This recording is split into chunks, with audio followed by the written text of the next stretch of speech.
దీక్షాకాలములో పాటించవలసిన నియమములు. ప్రారంభము. విభూతి బుధవారము నాడు సాయంత్రం శిలువమార్గం తరువాతగాని తపస్సుకాలం మొదటి ఆదివారం పూజానంతరం కాని దీక్ష ప్రారంభమగును. దీనిని ప్రారంభించువారు గురువుల చేతినుండి దీక్ష జపమాల స్వీకరించవలెను. విరమణం. పరిశుద్ధ శుక్రవారం నాడు గురువు ఆశీర్వాదము పొంది విరమించవలియను. స్త్రీ పురుషులందరూ ఈ దీక్షను పాటించవచ్చును. దీక్షకు గుర్తుగా తెల్లకండువగాని తెల్లదుస్తులు ధరించుట. జపమాలను ధరించుట. ప్రతిరోజు దివ్యపూజలో పాల్గొనుట. పూజ అవకాశము లేనివారు ప్రార్థనాక్రమము జరిపించవచ్చును. బైబిల్ పఠనం ధ్యానం. ప్రతిరోజూ సాయంత్రం జపమాలను జరిపించుట. 10 ఆజ్ఞలను తిరుసభ కట్టడలను తూచా తప్పక ఆచరించుట. వారమునకు ఒకసారి పాప సంకీర్తనము చేయుట. దగ్గరలో జరుగు ప్రార్థనా కార్యక్రమాలలో పాల్గొనుట. చలనచిత్రములు వినోద ప్రదర్శనలు చూడకుండుట.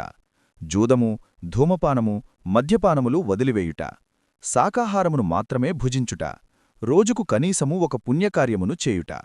ప్రతిరోజూ ఒక్కప్రొద్దు ఆచరించుట. ఒక్కప్రొద్దు భాగమును గుడికిగాని లేదా పేదలకుగాని దానం చేయుట. దీక్ష స్వీకరించిన సభ్యులు దేవునికి స్తోత్రములు ప్రైజ్ ద లార్డ్ అభివాదం చేయుట. దీక్ష సమయంలో కనీసం ఒక పుణ్యక్షేత్రమును సందర్శించుట. దీక్ష విరమించే రోజు మనలో ఉన్న దుర్గుణాలను శాశ్వతంగా విడనాడెదనని ప్రతిజ్ఞ చేయుట.